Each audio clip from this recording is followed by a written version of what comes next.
Translation: the ocean, which is the source of all valuable jewels, supplied the upper and lower portions of a yellow silken garment. The predominating deity of the water, Varuna, presented flower garlands surrounded by six-legged bumblebees, drunken with honey.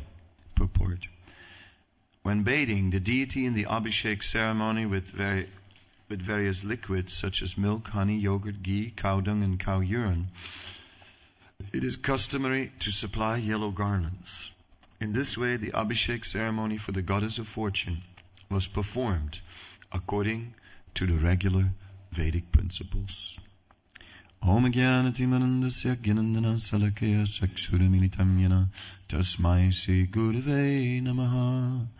Shri Chaitanya Manobhistam Stapitam Yena Bhutale Swayam Rupa Kadamayam Tadati Swaparantikam Vandeham Siguro Sri Yuta Padakamalam Sri Gurun Vaisnavamsja Sri Rupam Sagrajatam Sahagana Raghunatan Vitam Tam Sajivam Sadvaitam Savadutam Parijana Saitam Krishna Chaitanya Devam Sri Radha Krishna Padan Sahagana Lalita Sivisakam Vitamscha. He Krishna Karuna Sindhu Dina Bandhu Jagatpate Gopesa Gopika Kanta Radha Kanta Namostate Tapta Kanchana Gaurangi Radhe Vrindavaneshwari Vishvana Sutta Devi Pranamami Haripriye Vanchakalpatarubhyacha Kripa Sindhubhyevacha Paditanam Pavanebhyo Vaisnavebhyo Namo Namaha. Shri Krishna Chaitanya Prabhu Nityananda Shri Advaita Gadadhar Sivasadi Gaura Bhaktavinda. Hare Krishna Krishna Krishna Hare Hare Hare Rama Rama Rama Hare Hare. It is described that the upper portions in the universe, the heavenly planets, that those regions are governed by the mode of goodness, where our region, there the mode of passion is predominant.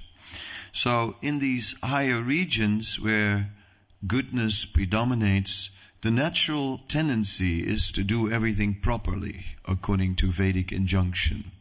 Whereas here, in this area which is governed by passion, the natural tendency is to just follow the passions and do whatever we feel. And then after that, oh yeah, there are rules and regulations and restrictions. Oh gosh, how can we follow them? That is the difficulty. So therefore, the demigods are by nature inclined to do everything by an appropriate standard. That is what we are seeing. We're seeing that it was a blissful time, because it was the time when they were churning the ocean of milk, knowing very well that all was going on by the arrangement of the Supreme Lord, and that so many blessings would appear from that ocean, which would bring somehow or other Dharma into the world, which would bring the mercy of the Lord into the world.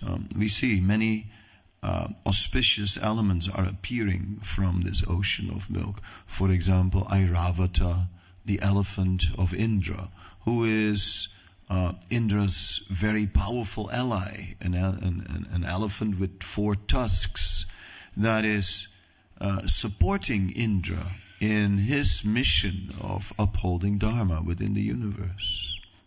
So it's by so whatever the products that came from this ocean were just highly auspicious. And most astounding was when Lakshmi herself appeared from the ocean. Of course, Lakshmi may have appeared from that ocean, but that was not her original appearance. It was not the beginning of her existence. It was simply her appearance in that particular situation, because Lakshmi Devi is eternal and is the eternal consort of the Supreme Personality of Godhead, always residing at the chest of the Lord. So Lakshmi Devi, when she appeared from the ocean of milk, then she was duly received by all the prominent personalities who were present. And everyone offered her due respect. Being the consort of the Supreme Lord, naturally, she was due respect from all the demigods. And thus all the demigods were making various offerings. Yes, since she appeared from the ocean in this situation, the ocean was acting like her father. And really, the entire situation that is taking place, where she is ceremoniously received with a bathing ceremony, is not just a reception arrangement, but it turns out that what it actually is all about, it is the Swayamvar of Lakshmi Devi, or the ceremony where she can choose a husband. And oh yes, all the demigods, upon seeing her amazing beauty and so on, desired her. But she looked at all the men of the world, and she saw shortcomings in them. She saw that they all had faults. She saw that each one of them had shortcomings, and therefore there was no question in her mind that any of these men could possibly ever be accepted as a husband. Only the Supreme Personality of Godhead, and finally, therefore, she chose the Supreme Lord as her husband, and she eternally resides there on the chest of the Lord. In this way, benedicting all the devotees of the Lord, those who bow down to the Lord. Manmana bhavamat bhakto. Those who worship the Lord, they are getting the benedictions. So in this way, we see how the auspiciousness of devotional service is brought into the universe and is part of the universal structure or the universal order, or part of the desire of the Supreme Lord. Yesterday I said that the design of the universe is not according to the desire of the Supreme Lord, but it is to provide the desires of the living beings.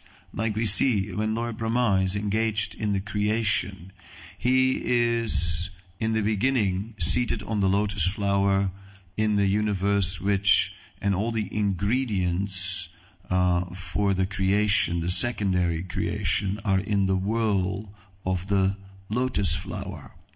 Then Brahma is through meditation on the Supreme Lord getting the inspiration to create, to make all the arrangements within the universe. And at one point, Brahma has to do something that he really doesn't want to do as part of the creation, which is to create the influence of nescience and forgetfulness. It's something it hurts him that he has to do this, because Brahma, being a devotee of the Lord, just like any other devotee, wants to just flood all the living beings with love of God, right? And the last thing he wants is to make people forget, just as we would feel also very bad if we would give people something that causes forgetfulness of Krishna. And, it would be difficult. You'd feel guilty after that. But Brahma had to do so because it was basically part of the blueprint let's say that was revealed to him from within as to how he had to do the creation. So, to provide for the living beings, to provide for the living beings, to express their materialistic sinful desires, nescience is a requirement. So Brahma had to create it, but he didn't desire it. But such is the need of the situation. Krishna also doesn't desire it. Sarvasya saham ridisani visto matasmitir gyanam abhoanam schavad escha sarvaraham eva vidyo vedantakrit vedavit eva chaham. Krishna is not desiring to cause forgetfulness, but still remembrance and forgetfulness come from him. And it is also stated that when the living being is very determined to forget Krishna, then he will help. He will help. It's a little scary if you think about that. That at one point Krishna will help. Of course, with the devotee not so quickly. The devotee has said to Krishna, Krishna, I am yours. Then, when the devotee again turns away from Krishna, then Krishna will say, wait a minute, you said you were mine. And Krishna will again, somehow or other, make arrangements. Just like Srila Prabhupada says in the Bhagavad Gita, in the purport to the verse, Te sam evanukam partam aham agyana jam tamaha nasiyami atmabhavastu jnana dipena basvataha, which is explaining that with the shining lamp of knowledge, I am revealing this knowledge within. And then Srila Prabhupada is explaining in the purport, yes, even if one has received the instructions of a bona fide spiritual master, and even if one has understood the instructions, but one is not taking advantage of these instructions, then Krishna from within will make arrangements, right, to somehow or other bring us to, from within or without, he will make arrangements to somehow or other bring us to the point where we start to follow.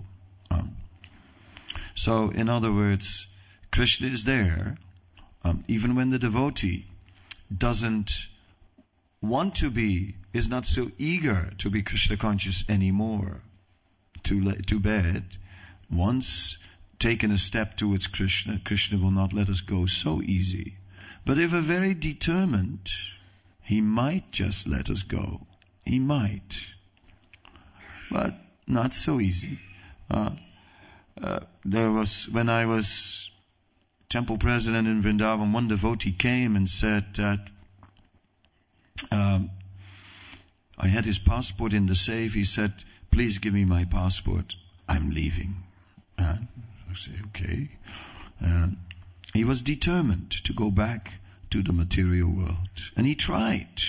He tried to enjoy in the material world, but he could not enjoy. He said, because he had transcendental knowledge. So he's trying to enjoy sense gratification, but each time when he was engaging in these activities, he knew actually this is not the goal of life. So he said to Krishna, Krishna, it is not fair. It's not fair. It's like you're not giving me my independence. You know, we are having minute independence, but you're not giving it to me. You're not giving to me. I have a right to my independence, you say, but you're not giving it to me. In this way, he was praying to Krishna.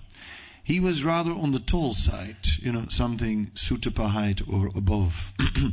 And it was India. Tall people in India have to be extra careful because there are low-hanging ceiling fans. And sure enough, somehow or other, he stuck his head in the fan. Well, after seeing the entire universe and a few other, and some tweeting birds and everything else, right, he came sort of again to the senses, and then, lo and behold, after that bang on the head, he forgot everything about transcendental knowledge. Krishna had arranged it. he could again enjoy. And he got into his favorite type of sense gratification in India and a few others. And he was traveling around India in this way, enjoying, after he recovered from the concussion. And then he was in South India one day, on the bank of the Krishna River, and sitting on a rock and thinking, this is a great place to smoke one. And he was just about to make a little pipe, and which he carried with him for that purpose. And then he saw a monkey coming down the mountain, and the monkey offered obeisances to the Krishna River, took water 3 times from the river, and then suddenly he realized, oh my God, I'm going to be a monkey also in my next life. He realized it. He's a devotee, this monkey. He's a devotee. And somehow or other, a devotee that did so much nonsense that he became a monkey. And I'm going in the same direction. So we can see that even although he wanted his independence back, Krishna said, yes, I'll give it to you. See, you've got it now. Oh yes, I've got it back. But we can see Krishna was still not really giving it. He was not really giving it back to him, because he still arranged that a monkey came and sort of reminded him. And he came back again to Krishna conscious, continued struggling with the material energy. What to do? He was one of those kind of people. I haven't seen him for a while. No idea where he is now. Sometimes he pops up on a Rath Yatra or something like that. There are many devotees like that. So what to do? The Lord arranges through his agent, Lord Brahma, or as the super soul, for forgetfulness in the living being. But that is not his principal purpose. So within the creation, although it is not going on according to the desire and the plan of the Lord, there are many arrangements built in to bring the living being, the conditioned souls, back to Krishna, somehow or other. Many arrangements are there. Mercy is put all over the universe by the Supreme Lord. In so many, there are holy places. We remember that Puranic history of Prahlad, who in a previous life was not a devotee, but was a conditioned soul, a man who wanted to enjoy with a low-class lady, who was, and they were going into the forest, and there was an abandoned temple, an ancient abandoned temple, and they thought that this might be a suitable place for their enjoyment. And so they decided that they would clean that temple, right, and make it a nice place. And they brought some prasad, and they would sit there and have a nice time. But then, in the course of cleaning that temple, they got into an argument, and as a result of the argument, right, they split up, and they never got. And she took the prasadam with her and left him there, and he was just there, all alone, in that place, nothing to eat, right? And it turned out that it was an abandoned temple of Lord Nrsingadev. And it turned out that that day was Nrsinga Chaturdasi.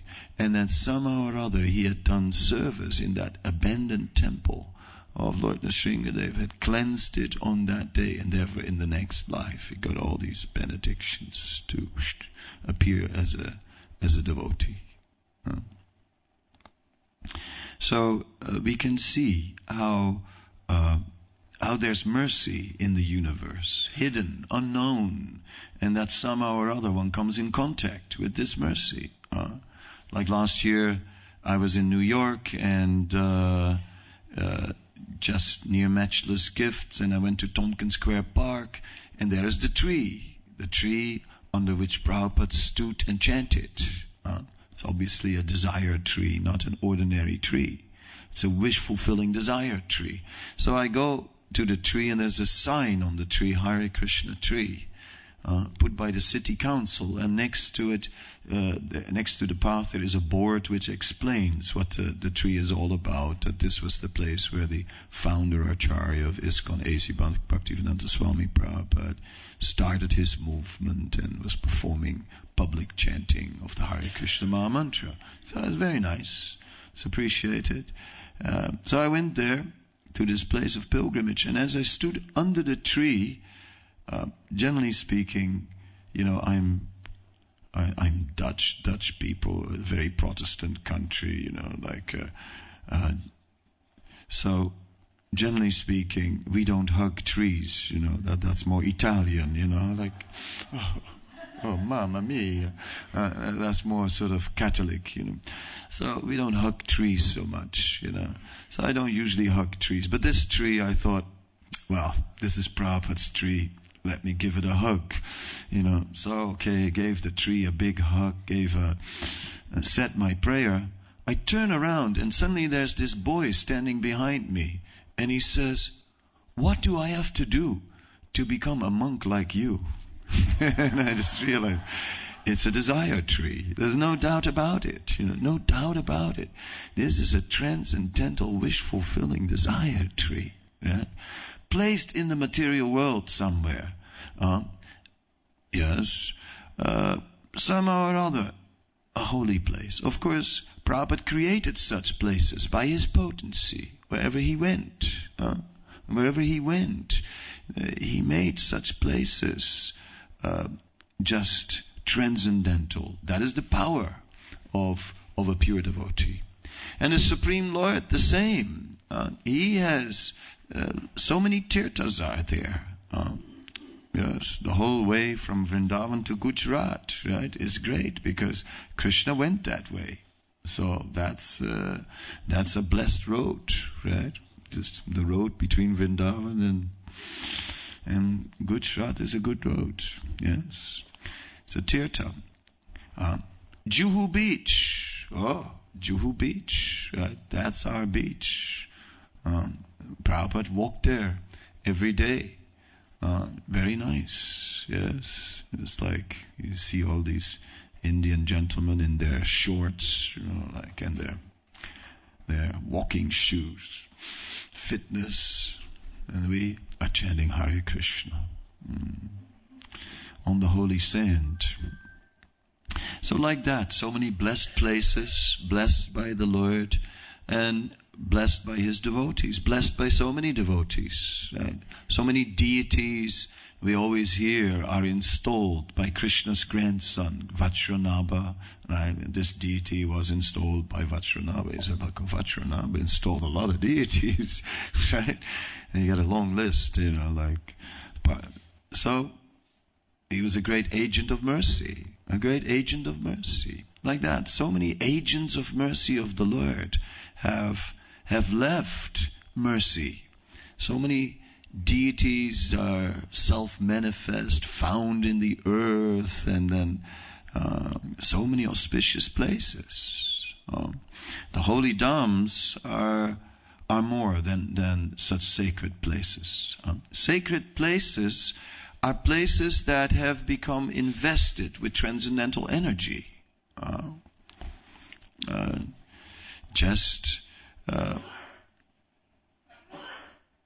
Just if we have a building which has functioned for a long time as a temple, and the devotees have chanted there every day, then the whole building has become purified. The whole building. And so much potency is there. Prabhupada said, when the Harinam party goes through the street, not only are the people in the street purified, by hearing the holy name. He said the street itself is purified. And anyone who goes through the street after the holy name also gets purified. So the Sankirtan party already left. And they're already gone, long gone. But the street is still purified, and there's still benefit from going through that street. So the benefit of this movement is just amazing. Prabhupada gives this one lecture, and he says, yes, we don't need microphone. He said, we don't need microphone. We are using the microphone to purify the microphone maker. So that was a really amazing point, and think about it for a moment. If the microphone maker, whatever it is, can't read the brand, sorry, but whatever it is, the microphone maker is purified. Well, so many things are purified. Someone worked in that factory, put this microphone, put it in a box, right? Whole day long putting mics in boxes. But this one went to the Hare Krishna temple. Boom, purified. So many things.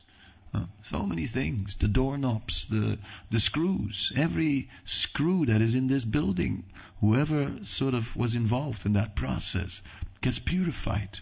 So there's a lot of invisible mercy spread out everywhere throughout the whole universe. And people are just being blessed. And we can't imagine how much it is, but it is a lot. It's everywhere. And we were touched also. I was also touched. I went to the musical Hair. I also had hair in those days. I went. And I remember it still, at least the part that shocked me the most, where at the end of the musical, all the actors took their clothes off. I still remember. I try not to. I try not to think of that too much.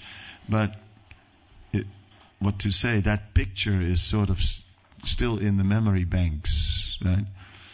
And then apparently they were also chanting the holy name in the musical Hair. That I don't remember. My mind doesn't remember that at all. Sinful mind. But still it must be there also. So this Agyata Sukriti is all an arrangement of the Supreme Lord, that the whole universe is filled.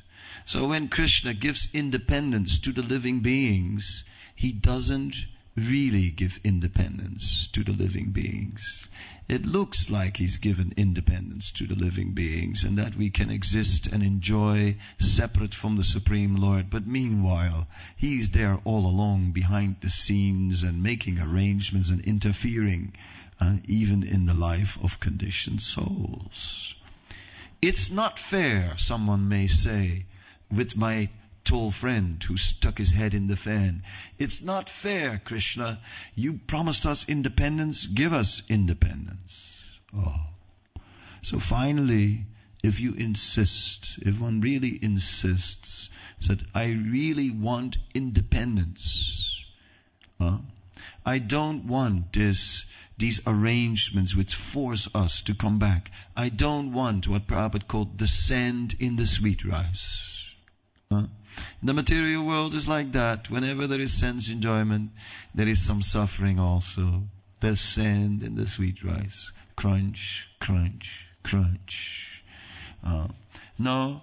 Why did Krishna have to create suffering? Why? Why did he have to create suffering in the material world? Yes, that is his mercy. He is in this way reminding us that this place is not a place to enjoy, so they go back. Yes, but why did he put it in? Why didn't he just leave us alone? What if the material world was a place where there was no suffering, or no extra suffering? Maybe the only suffering would be that we would be lacking in our eternal relationship with Krishna. Why couldn't he leave it like that? Why he had to put this suffering? Why? Because Krishna is waiting. Krishna is looking. Please come back. Please, please. hurry up. How long? How long are you going to take? Krishna is waiting. Nasyami atmabhavastu. In this verse, I quoted from Bhagavad Gita, Te sam evanukam partam aham agyana jam tamaha. The shining lamp of transcendental knowledge. It is said that Krishna is waiting in our consciousness, and as soon as he sees the slightest inclination, a little bit, he immediately becomes very enthusiastic. Oh yes, gives us all the, because Krishna is more eager for us to go back to Godhead than we are to go ourselves. It's sort of, and it is, we've come now to the point that we sort of want to go back to Godhead. Sort of. No, we do. Really, Although one devotee, one lady, she said, I don't know if I want to go back to Godhead. I don't know anybody there.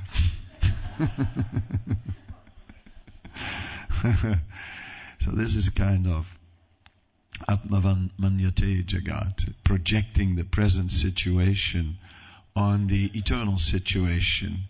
The poor man was pulling the boat in Bengal. It's called a Majji. The Majjis are pulling a boat they walk on the shore and they have a rope and they pull the boat upstream. This was before they had engines. The Majjis, they're pulling, and this poor man had no shoes, and there's sharp stones and thorns, and he was thinking, if I was a rich man,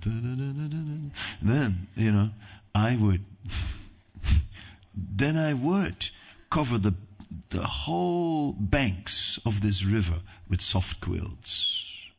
Yes, and then when I would pull my boats, I wouldn't hurt my feet. Would be very nice. This is foolishness. When you're a rich man, you don't have to pull no boats. You don't need no quilts. Yeah. So Krishna is eager for us to come back to Godhead.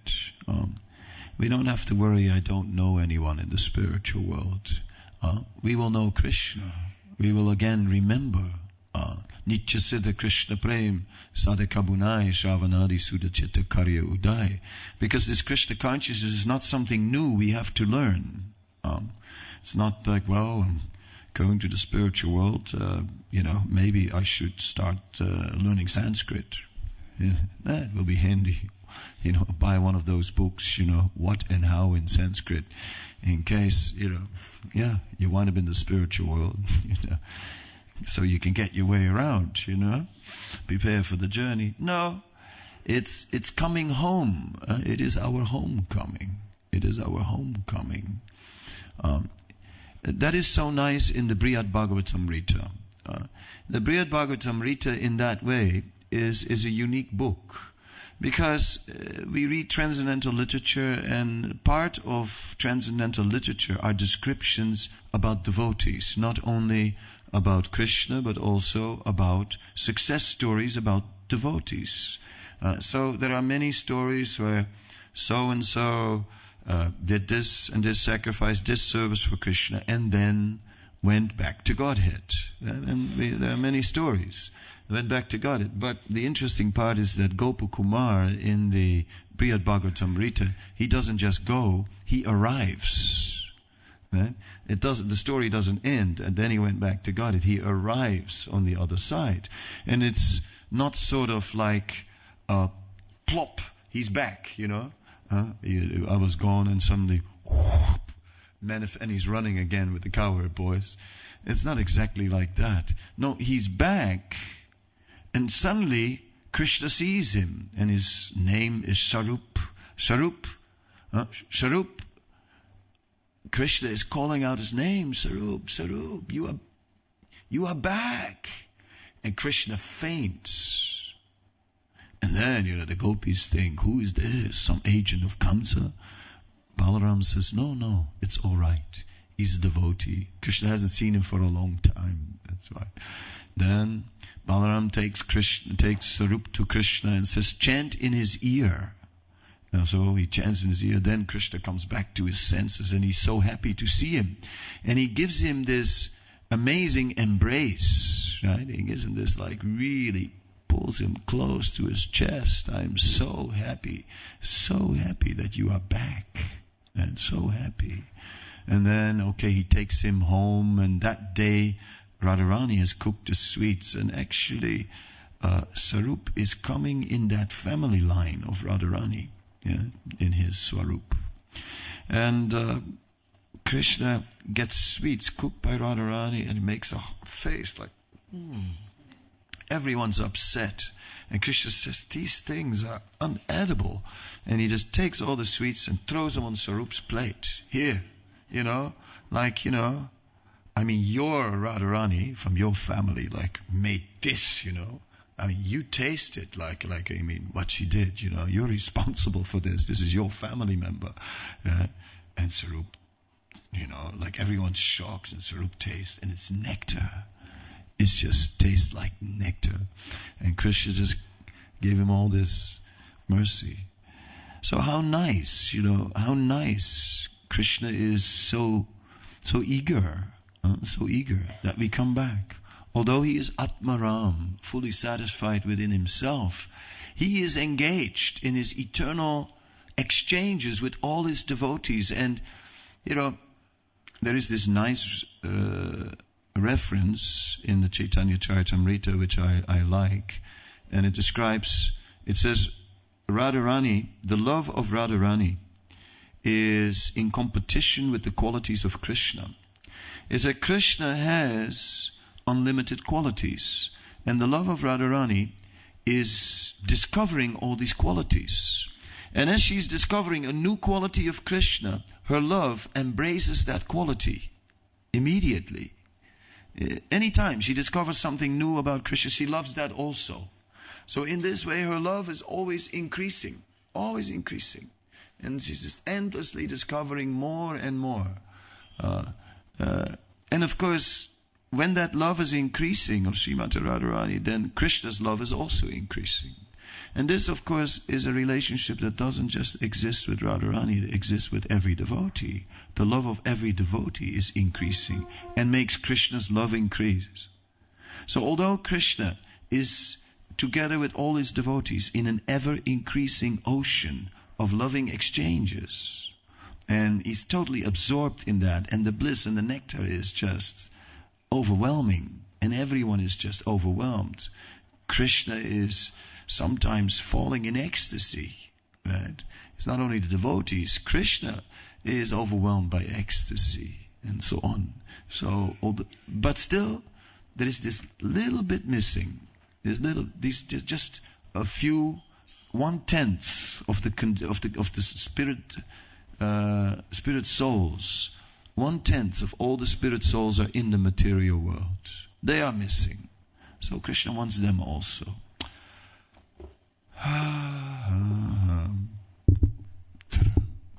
How long do I have to wait before they finally come back to Godhead?